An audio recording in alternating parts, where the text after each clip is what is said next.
Carla Johnson. Nice to see you. Cheers to love. To love. You are a biologist, a geologist, and if you can talk about a little bit about yourself and for the people who are listening. Geologist, biologist, hydrogeologist, environmental engineer, and software developer. Yes. and climate change Yes. expert probably at this point. Expert and activist. It's one of the reasons why we're meeting here today, to spark the activism in all of us as yogis, as practitioners on the path. So in that, let's talk about more with your background and what led you to having, feet in both worlds, say, with the cyber tech world, and then also with what you're doing now and your mission now. Ever since I was little, I really had this really deep connection with the earth and with water and with rocks. It's kind of one of those things that, you kind of become in your life the career that you loved doing things as a little kid. And I lived outside on purpose. I mean, we had a house, but my parents had to drag me in every day. So as I grew up, I really had this fascination with the earth and how the earth worked and all the mechanisms. Like we would fly over mountains and I would say, how did those mountains get there? And why are those big lakes there? And, why is Florida shaped the way it is? And, I had all those questions all the time. So I went to school and I wanted to do a pre-med degree. So I was going to be a doctor. And I kind of got disillusioned with that halfway through the program and took one geology class and I fell in love. It was just like finding somebody and falling in love immediately. And so I took all those classes and really got into the environmental world. So, I was a woman back in those days where I was the only woman in the engineering class. There might have been one other girl in the geology class. And it was so male-dominated. It was all about oil and gas and development. And I was really around during the time that the environmental movement was picking up. And so I went into the protection of groundwater and water resources, got a master's in that, then did my PhD coursework in that, in engineering. I started my first company called Waterstone, which was a Waterstone hydrogeology company, and ran that for about 15, 20 years, and then started Earthvisionz, which is a 3D geospatial software company, where we developed the first virtual Earth, partnering with NASA in the early 2000 time period. And we did a lot of fun things with it. We did the Olympics and PGA Tour. We did a lot of sports things. It came out of a DoD contract, but we ended up doing really fun things with it and then commercialized it a few years ago. And so that brings us to here, where we met this summer at Hanuman Festival in Boulder. Yep. And you gave the keynote speech on Saturday about what we're here to talk about, the essentially climate change and the roadmap for the next 30 years. That's what this episode's called, and we're here understanding our Earth, where it came from, and where we're going. So if you can run with that. It just occurred to me kind of this summer that I've been studying climate change. I'm part of this thing called the Pacific Rim Ohana, which is the DoD, it's all the island nations, it's a lot of the climate modelers from around the world, and they're trying to really figure out how to save some of these island nations, and it's also a national security issue, with all the melting poles and the rising sea levels and all these displaced people. So for about the last 10 to 12 years, I've been watching these models slowly converge over time. They used to be a little bit off in timing, but in the last few years, we have so much data now that we've collected that these models are starting to really mirror each other. And what they're saying is that in about 30 years from now, 2050-ish, The world is really going to be so different that it won't look what anything kind of like it looks right now. And I have my daughter calls me up and says, "Oh my God, the world is falling apart, and I can't believe all the different things that are happening. Should I even have children?" My husband in the morning will say to me, "Oh God, look what just happened up and they just found that there's plastics, all the way up into the North Pole and the South Pole, and that's affecting climate." There's been earthquakes in the last few weeks, major earthquakes. There's a volcano in New Zealand that's starting to build up pressure and will erupt. California, is starting to move again. It's all because of the melting water from the poles. That the weight of that water is pushing on the Pacific and Atlantic plates, and that weight is creating slippage on all these tectonic plates. And so we've got earthquakes happening. We've got volcanism that will start happening. We've got all these things every day that are in our face that we go, "You got to be kidding me." All the way to, the New York Times came out, I think, a month ago with something that said the models are showing that if you draw a line through Denver across the United States, everything south of it will be about 125 degrees in less time than it takes for you to pay off a 30-year mortgage.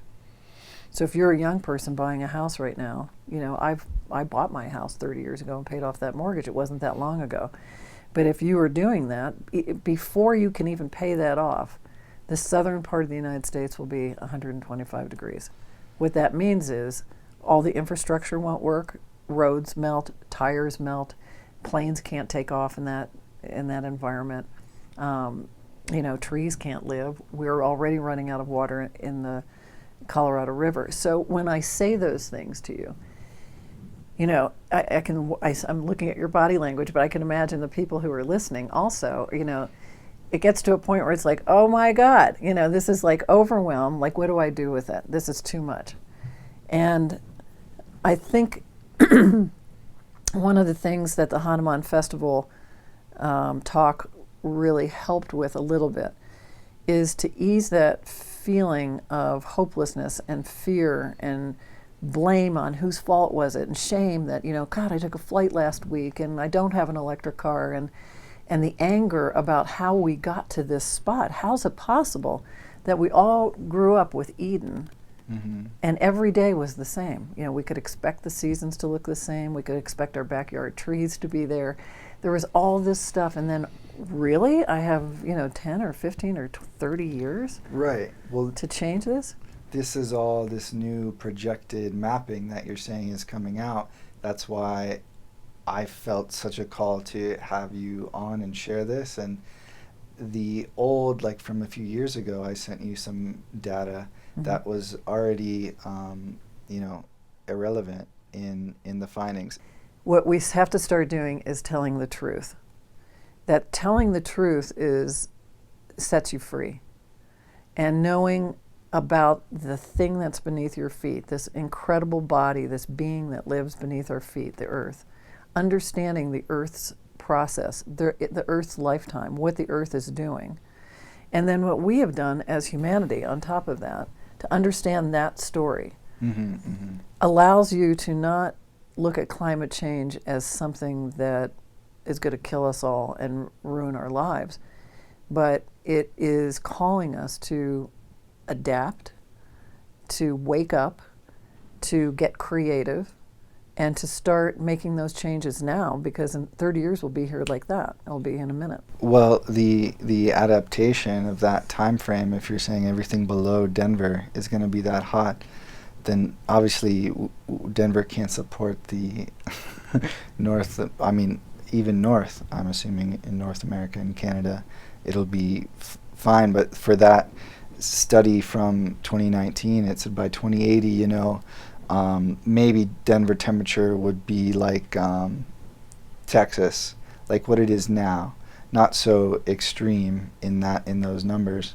So how are you saying that things will become this certainty by 2050 in 30 years, or what does that adaptation process look like in your vision for things to scale or slow down, or our, part in it? First of all, they are models and they are projections.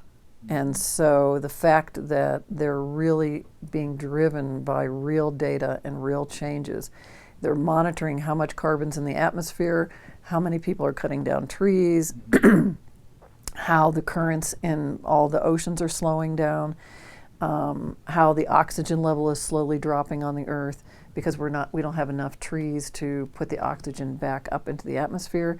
So as you know, like plankton and trees, I always say they eat carbon and they poop oxygen, and that's what you want them to do. When we were, 3 billion years ago, when photosynthesis started, and plant cells started, it figured out how to take that heavy carbon that was in these little cells, figured out how to eat that carbon and then release the oxygen. And that's when the Earth first started getting that oxygen layer. It's about 3 billion years ago. And it started building up, and then we got an insulation effect. So you had carbon in the atmosphere and oxygen, and it started to warm that Earth up. And that Earth then started, all the water that had accumulated on the Earth started to evaporate, and then rain, and finally we had this way of the Earth moving water through its entire body in a way that we kind of recognize now, where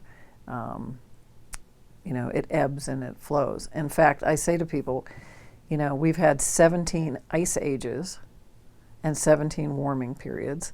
And this is what the Earth does. So part of the story of the Earth and understanding how the Earth operates is that it was formed 4.65 billion years ago.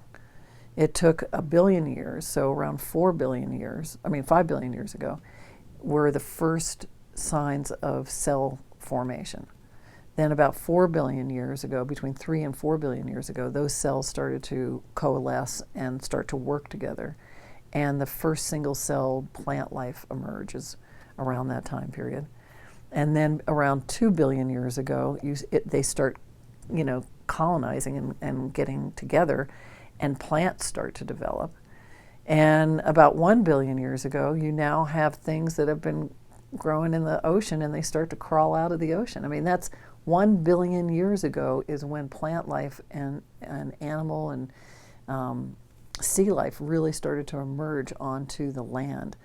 In fact, it's so wild to think of that whales and dolphins used to be land animals. They came out of the ocean, they developed on land, and then they have gone back into the ocean. And that's why they're mammals, because they had that mammalian history. You blew my mind with that when you said it at 101 Festival. Yeah, and so there's a lot of those things where we have chased things out of the ocean, and then volcanism happens, and oh my God, there's an extinction. Then everyone goes back into the water to try to, recover from the extinction, and then it comes back in. And so this proliferation of life around the planet, and then an extinction that takes out 95% of everything that's on all the plants, everything, but not enough to start from a single cell again. There was enough little enclaves of life around the planet that the next time around, those things developed into bigger plants and dinosaurs, and it got bigger and bigger. And then there's another extinction 65 million years ago, or 265 million years ago, and from comets and asteroids and whatever. And those extinctions happen, but then there's something left, and that comes back to life, and now we have what we have on the planet right now. We are the result of the refinement of life on the planet over all this time period. And the planet has it's got its own thing. The Earth dances with the sun as we're moving around our solar system, and also around our Milky Way galaxy. All of that is a long-term time period where they communicate with each other all the time. So the sun will sometimes be in direct line with the center of the Milky Way galaxy, which is high radiation. That affects our planet and sometimes warms it up because now the sun is more energized.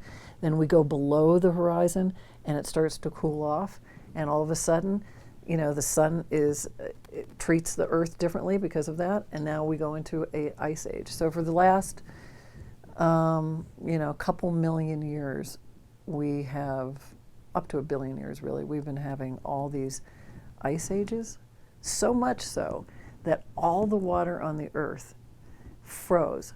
And you say, how do we know this? Everything is in the rock record. It's like reading the Bible. You go through the rock record and everything is there. The animals that were there, the floods that happened, everything. And so if you were on the moon, during some of those ice ages, the Earth would have looked like a golf ball. That's how cold the Earth was. And at other times, it was so warm that there was 0 poles at all. And how do we know that? Because in the North Pole and in the South Pole, we find huge palm trees and big, beautiful flowers and all these, tropical fish up there. So the whole world was covered in much more water because nothing was stuck in the poles. And now you've got the warm period. So about 11,000 years ago, we ended the last ice age.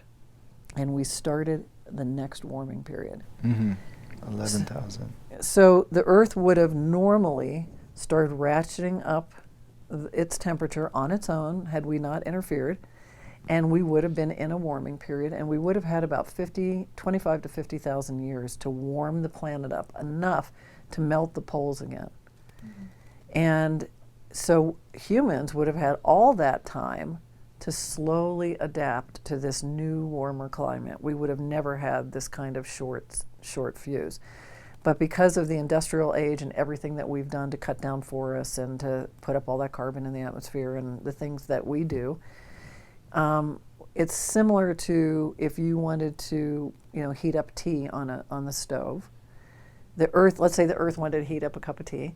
It would have put some tea in a pot and turned it on low to medium, and waited a little bit till it got to the right temperature, and then taken it off, and it would have had it and cooled down. But what humanity did is it came and looked at that tea and turned it on high, and then went and took a shower and came back, and now we're shocked that it's boiling. So we added that extra little crank on the stove, but the stove was already warming up. So you can relax when you think that we created climate change. We didn't create it. And I don't even like to say climate change. I think we talked about this. I think change is from when something happens. You buy a house, or you sell your house, now you buy a new one. You get a job, you get a divorce. Those are changes when it's happened. We're in a climate transition. You also used the word climate consciousness, which is what I'm pulling out. And if I can just summarize and reflect back, in these long periods over billions of years, you're talking about the Earth essentially, depending on where our solar system was in the Milky Way galaxy, depending on that rotation, that where the direction of the sun, can you talk about that and how the Earth was essentially an ice ball? Because that's just so expansive to think about our solar system moving in a galaxy. I don't think about that. I know, I don't it's crazy, think isn't it? I feel like we're stagnant somehow. No. Like we're here in the Milky Way galaxy that's moving in the universe. But it's all a part, one in the whole. It's the essential Kali Yuga. So if when you see all those incredibly beautiful images from the Hubble Space Telescope, and you see the millions of little spiral galaxies everywhere, so that's where we belong to one of those. We've named it the Milky Way galaxy. And in the center of that galaxy is a big black hole. And that black hole is creating the rotation that you see. It's sucking in energy, and as it sucks it in, there's energy that's being released through the middle of it, and that gets recirculated. It's similar to like a boiling pot, I mean, it's got motion and movement. Our to energy it. as well mirrors that. And eventually, that black hole, over trillions of years, or I don't know how long that is, but you know how long it will take this particular galaxy, but it eventually sucks all that stuff in and then boom, explodes and creates a new bunch of stars and whatever. We are on the last arm of that galaxy. So our little solar system is in that in one of the outer arms. And you know, kind of to get an idea about it, if you took a big box of salt, like Morton salt, Yeah. and you put it on the table, and you drew, you know, some little spirals, clumped it in the middle, and then put some spirals, made a thing. Each little piece of salt is like a sun, and this little tiny bit of space around it is our solar system. And so we're this tiny little solar system that's kind of moving around, but we don't move exactly in this flat plane. So you have this spiral galaxy, center of it is this big black hole, and it's got a slight wobble to it. So our sun will come above the horizon, be in the horizon, and then go below the horizon, and then come up in the horizon. And so there's these kind of, it's a periodicity of movement. It's this big ballet.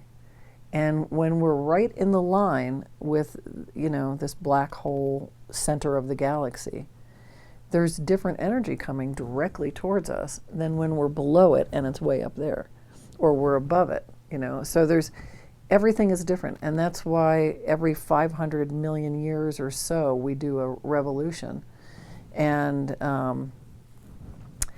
it is why the Earth has its own paths and seasons, you know, that we're not used to. Geologists and astronomers talk about billions of years and millions of years like it was nothing, because we have been trained to understand the time scale that way. But for the average person, if I say, you know, humans have only been around really upright and walking for the last 1,000,000 to 2,000,000 years, it's essentially the last few minutes on a 24-hour clock did humans show up. You know, that you think to yourself, millions of years, you know, how does that relate to me when I live to be 85 or 95? You know, that seems silly. That I don't get that time scale. But telling the truth about climate change is understanding the history of the Earth, where our moon came from and where we are in the solar system, and then seeing that we're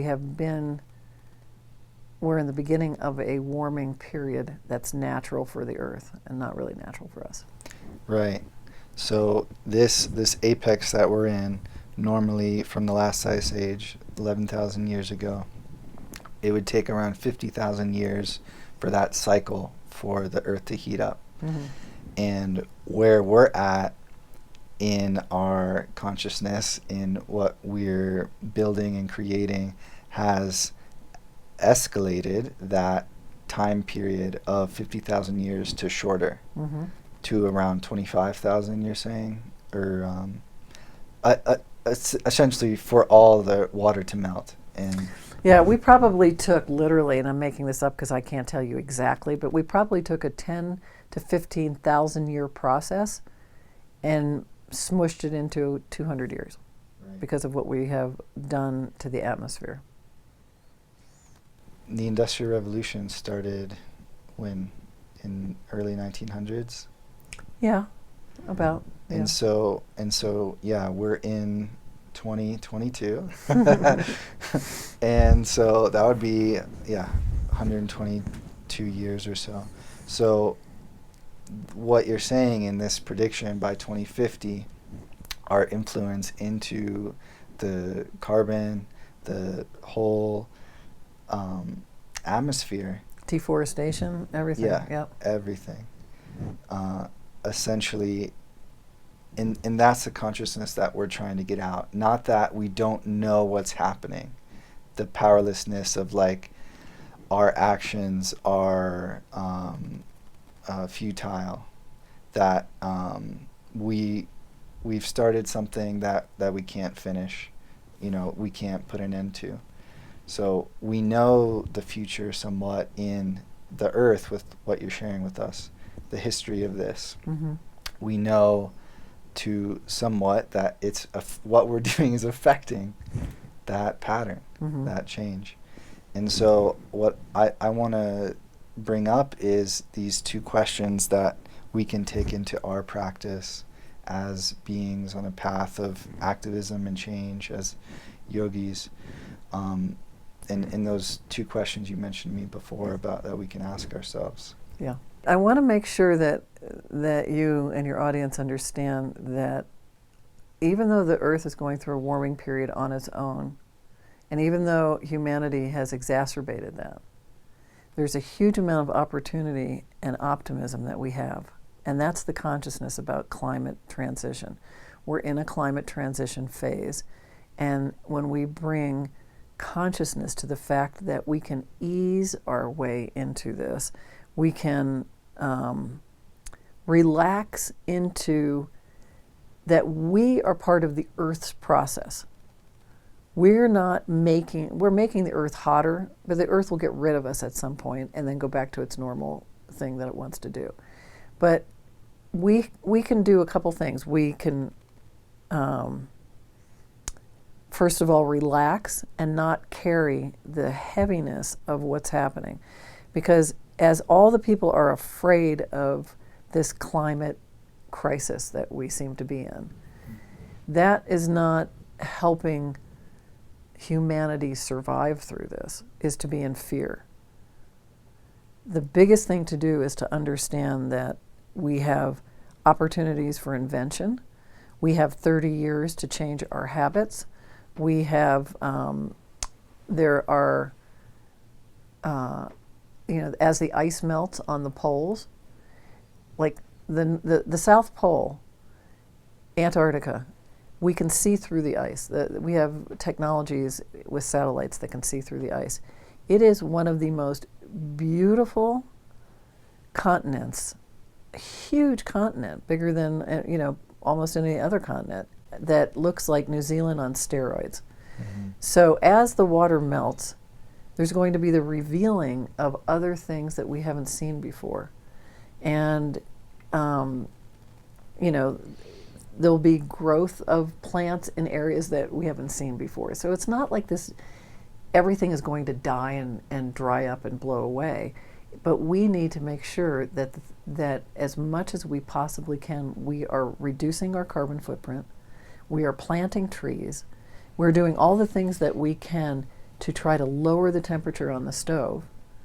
And at the same time, we're protecting ourselves and our families by doing the right thing. And we can't continue to live in a consumerism world like we do. We can't continue to have Amazon show up your doorstep to deliver you one pair of socks.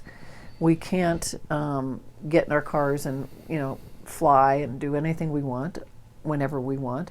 Those kinds of things are going to be reduced, but we will notice that our lives will be better for it, not worse. We're in a very hedonistic, selfish, possessed part of history right now. Yeah, me-centric versus you-centric. Mm-hmm. And that was fun to have it. I mean, man, that's fun. I still love it. This is exciting, fun time to do whatever the hell we want. But we are wrecking the thing that gives us life. And so the consciousness is, okay, I had enough. Thanks for the party. That was super fun. Now let's get down to business. Let's live more simply. Let's live in communities. Let's live off the grid, because that will be hard to maintain the grid.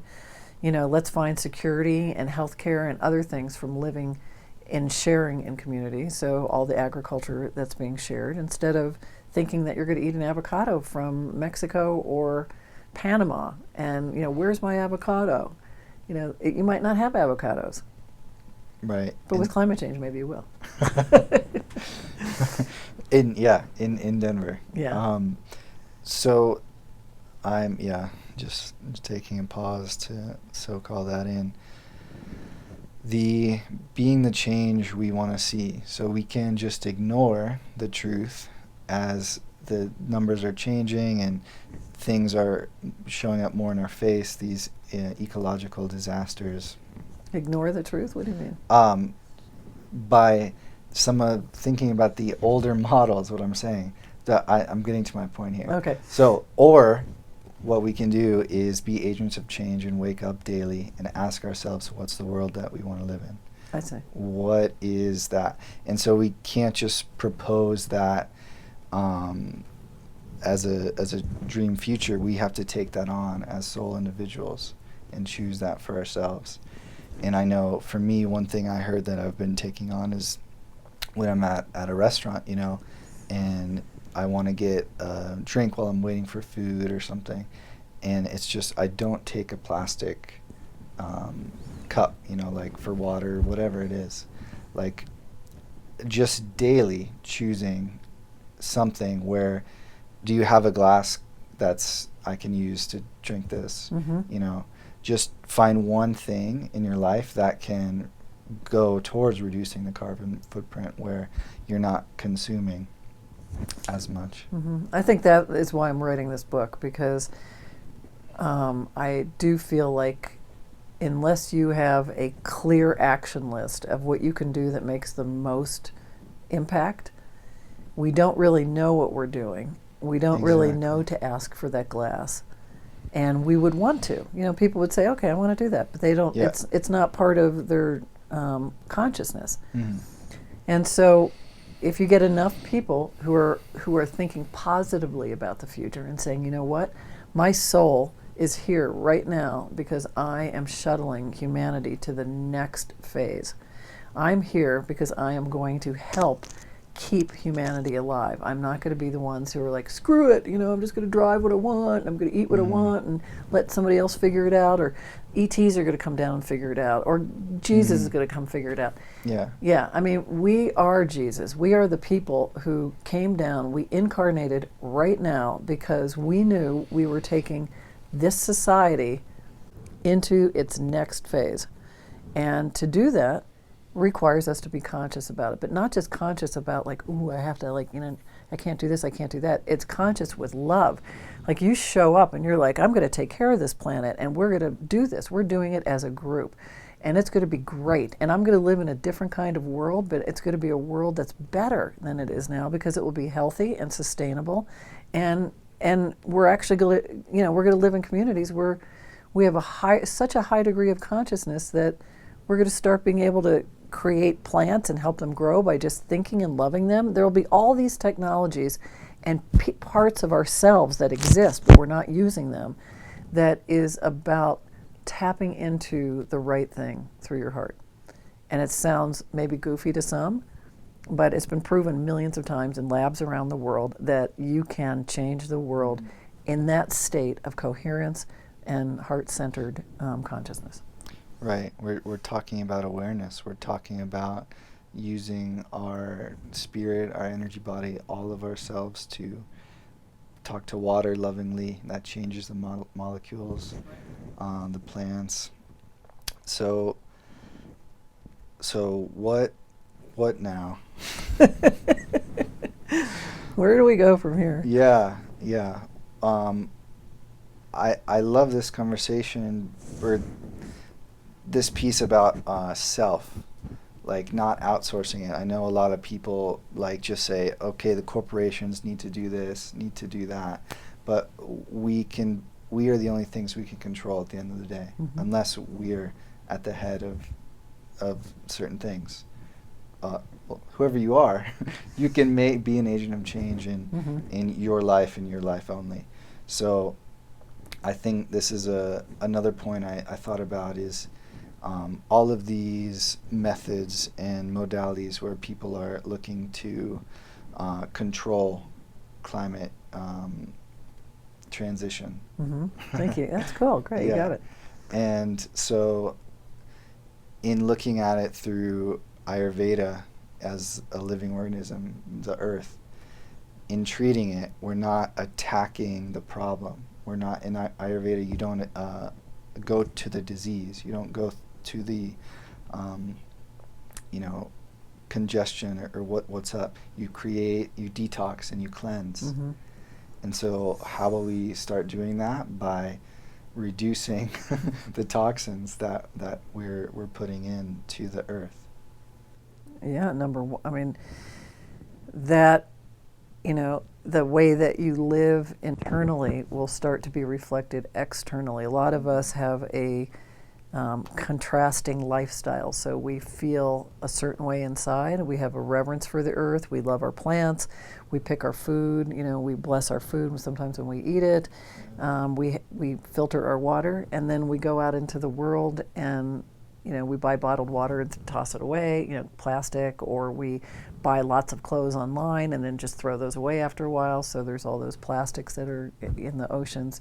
There's things that we will become more and more congruent Yeah. with our true inner consciousness and the way we live. And I would say to people that, because part of this book is where to live and then what to do, how to live, and how we are going to have to live, because the grid will be very vulnerable. Water is going to be extremely scarce. Even though we have all this melting water in the poles, it's going to be in the oceans, and there'll be coastal encroachment and stuff, but it doesn't mean that that's going to be in the ground for you to drink or in the lake for you to drink. So, you want to make sure that you are thinking about moving to a place first and foremost that has water supplies. So around the Great Lakes, kind of in the northern part of the U.S., up into Canada. Alaska is a great place. Alaska will be kind of more like Colorado, more temperate. Great. You want to live someplace that has growing seasons if you can. But you can also have greenhouses and control that. Everyone will have solar on their house. Everybody will be off the grid. Everybody will live in a house that is really well insulated, whether it's adobe or it's concrete. There'll be materials that will last, not keep getting replaced, not crappy, prefab homes. You'll live in communities where if I'm growing a bunch of things and you're growing things, we're all sharing them.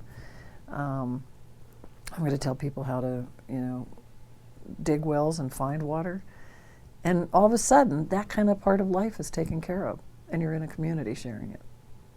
So this is talking about your book, speaking about your book that you're working on currently. Mm-hmm. Part of it is the history of the Earth, I imagine, why this is happening, and then another part is the action plan, the steps that... where to live and how to live. Yeah. And also the psychology of how to get through this as well, because let's tell the truth. I mean, the whole thing is telling the truth all day long. We're going to get bummed out, we're going to get sad, we're going to get angry, and we're going to get scared. There are times where we're going to go through that, but we have to have a practice. We have to have a way to come back to that knowledge that we're here for a purpose, and that purpose is massive. And there's not just one of us, there's a lot of us who are shuttling humanity to this next phase. And I'm working with Deborah Silverman, who's a very well-known astrologer, and she is going to be in the book talking about the psychology of coming back to yourself, how to understand yourself and yourself psychologically to get you through this period as well. Yeah, because this is real. This is the wake up. This is the wake up call. Yeah. But we're arm in arm. I mean, a smile on your face, a great attitude, and knowing that we're going to make it is the most important thing. We are going to make it. Let's make it the way we want it to, and that's with high consciousness and in complete concert with the earth. I mean, the Hopi, the book of the Hopi talks about that there are 7 worlds that humanity goes through. It's amazing that they knew this, but we've had about 5 or 6 extinctions, massive extinctions, and they said that there's 7 worlds, and right now we are transitioning right now between the 4th and the 5th world. And the 5th world is always a higher vibration than the world before it, and much more in alignment with everything, cosmology, the earth, extraterrestrials, people that live in the universe. That next level of consciousness is going to include everybody, our little federation of people who live in our galaxy. And they talk about that they come into those worlds through straws that they've been living underground. And when you think about it, it's really a beautiful metaphor to when it is so hot where they live right now. They have to go underground to survive, to stay. People will be living underground a lot. So in this next phase, having people will artificially make canyons, and then they'll build cities and communities underground in the sides of the canyon. So you'll have a wall looking out at a canyon, but your whole house will be underground. And that's for temperature control, and that's for the ability to be able to recycle water and air and all the other things that you do in that community. So the Hopi have already called it, and that is their tradition, that they go underground when it's hot and they come out when it's not. Wow. I'm seeing the film right now. Sci-fi. It is epic. so cool. Yeah. It's so cool. All the answers are in front of us. All the clues have been there. We've had so many places and ways to see how humanity, the Neanderthals, can you imagine when the last ice age started 100 and some thousand years ago? So they were living all over Europe like no big deal, up and taking hot tubs up in Sweden, and everything, apple trees all the way up to the Arctic, and then all of a sudden the ice is advancing and pushing these people down farther south, and people from Africa coming farther and farther north.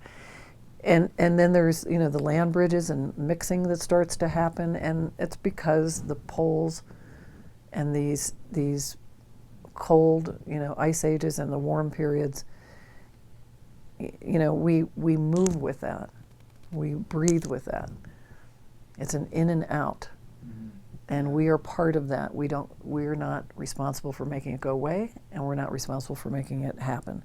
We're responsible for just taking down the fever a little bit on the earth. And if I were to tell anybody to do anything, I'd say plant as many trees as you can, and really look at what in your life do you throw away. One of the things that I think bugs me when I talk to people is that they don't spend the time connecting the dots to their actions. So if I say, okay, you flush the toilet, where does that go? Mm-hmm. Do you know? Do you know where that goes? The sewage. And then what happens? No, I don't. Right, and it's the same thing with garbage. It goes to the landfill. Really? And then what happens? So yeah, all that stuff in the landfill goes into your water supply. Everything, when you flush your toilet, it goes to the sewage treatment plant. They take out the solids, they polish it, so to speak, and then they dump kind of contaminated water back into every stream and river in the United States, so that there isn't one surface water sample that the USGS took that doesn't have, guess what, the number one chemical around the entire United States that has been tested is found in every water supply. Feces. Caffeine. Crazy ass, but it's caffeine. The second one or third one is hormones, but like from birth control pills and stuff, because they don't break down. But the way that we can tell how contaminated our water is from what we do in life is how much caffeine is in the water. Wow. Which is crazy. It's like you can't find like a pristine water supply. That's so. Not in America. We have to kind of think about our actions all the way to the end.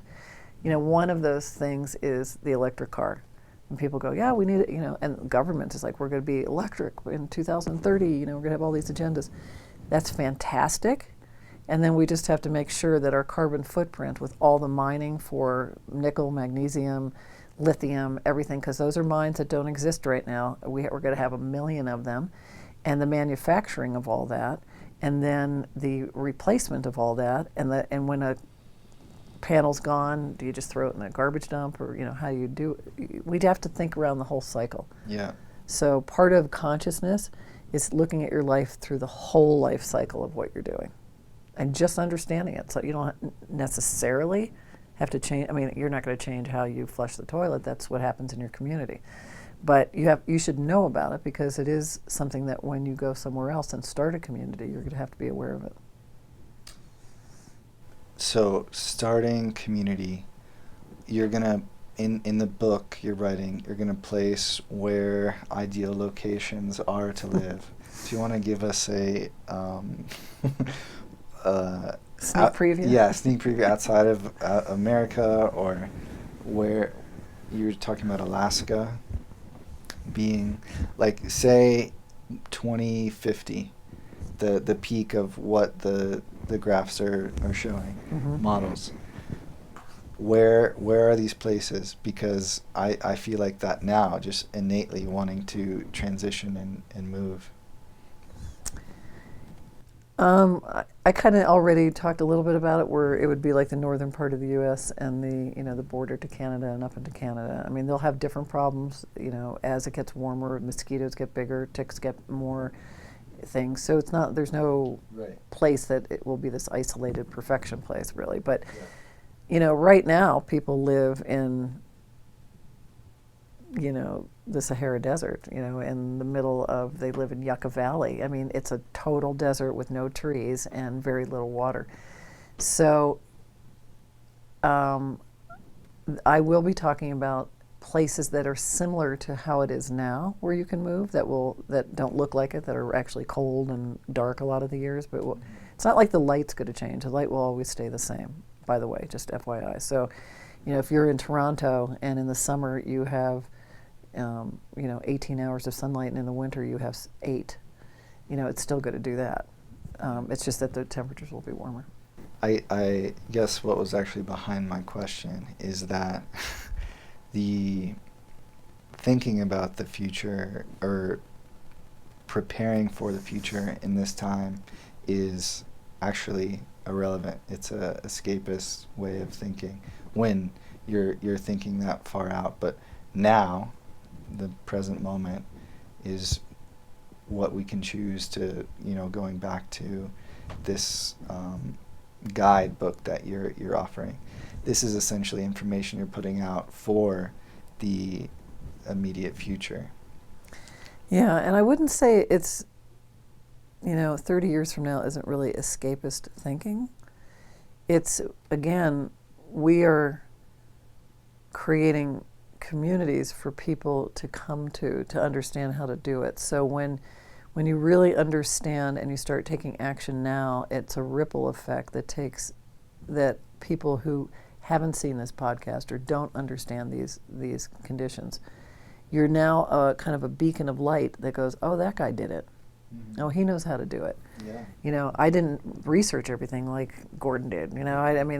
So let's follow him. I mean, that's the whole deal, is that we are the teachers right now, and we have 30 years to do it slowly and consciously. I totally feel that, and I totally understand this movement and why I feel so strongly called to it, because innately just teaching, sharing the teachings of Vedanta, of yoga, it's illuminating the soul, it's illuminating. And then this is this activism of change or transition. What's coming up for us now? How can we apply that? And so bridging these two together, where we're aware of ourselves, inner self, outer self. So it all makes sense as far as like this movement of the attraction to, we need to get people to hear the truth and listen to what is actually being shown and predicted. Yeah, we definitely have a challenge in front of us, and we're definitely up to it. Yeah. And you are in particular, because you not only heard the call to it, but you're taking action like immediately. So hopefully there's a lot of yous in the world who are willing to really say, I'm going to go into this with a smile on my face because I'm going to make it work. We're more than capable. Right. When we're at our full capacity and potential. We have all the knowledge we need to make this work. It's just about doing it. Yes. Yeah. Yeah. The teaching of the Gita. Act. Yeah. So we'll have the info for your book in our show notes at the bottom of this podcast. Okay. And is there anything else you want to share in closing? No, it's just that I really appreciate your ability to stay conscious around this. Not just hear it and then file it away and go, here's a piece of knowledge that I have, but actually to take action. I appreciate that. From the heart, thank you. Yeah, thank you for sharing it. Great job so far. Oh. Yeah, oh. Bless. Thank you. you. Back to that.